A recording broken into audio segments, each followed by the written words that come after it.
সান্দাকফু হল পশ্চিমবঙ্গের উচ্চতম শৃঙ্গ, যার উচ্চতা ৩৬৩৬ মিটার অর্থাৎ ১১,৯৩০ ফুট।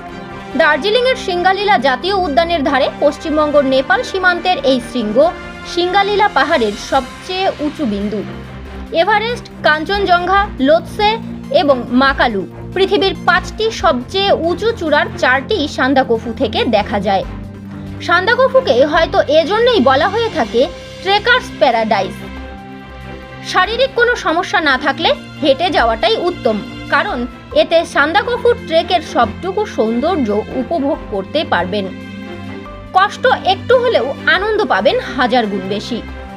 চলতি মাসের 10 তারিখ ওদলাবাড়ি থেকে সান্দাকফুর উদ্দেশ্যে রওনা দিয়েছিল দলটি।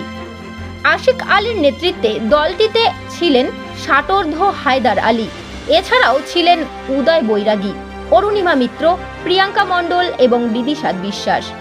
পাহাড়ের প্রতিকূল আবহাওয়ায় ট্রেকিং শুরু করে টুমলিং কালীপুখুরির পর সমুদ্রপৃষ্ঠ থেকে ৩৬৩৬ মিটার উচ্চতার সান্দাকফু হয়ে ফালুট এবং গোরকেতে পৌঁছায় ট্রেকিং দলটি। সফলভাবে সান্দাকফু ট্রেক করে ওদলাবাড়ি ফিরে এলো ৬ সদস্যের এই দলটি। মঙ্গলবার সন্ধ্যায় ওদলাবাড়িতে ন্যাসের পক্ষ থেকে সকলকে সংবর্ধনা প্রদান করা হয়।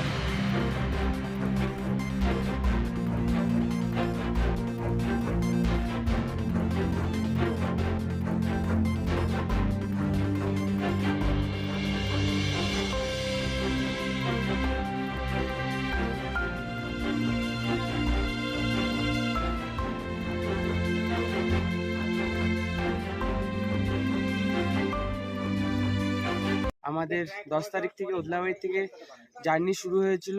ওদলাবাড়ি নেচার অ্যান্ড অ্যাডভেঞ্চার সোসাইটির উদ্যোগে সান্দাকফু ফালুট ট্রেক, যেটা আমরা ওদলাবাড়ি থেকে আমাদের টিম বের হয় এবং আমরা মানেভাঞ্জন থেকে আমাদের ট্রেক শুরু হয় 74 কিলোমিটার। আমরা ট্রেক করে বিভিন্ন জায়গায় স্টে করার পরে আমরা কালকে ফালুট থেকে নামি গোখরে এবং গোরখের থেকে এখন ট্রেক করে ফাইনালি আমরা এখন এখান থেকে শিলিগুড়ির উদ্দেশ্যে রওনা দিব গাড়ি করে।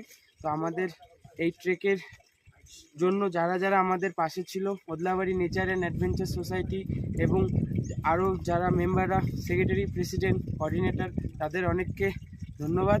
এবং আগামী দিনে আমাদের এরকম আরও হাই অল্টিটিউড ট্রেক আমরা নিয়ে আসবো। Thank you.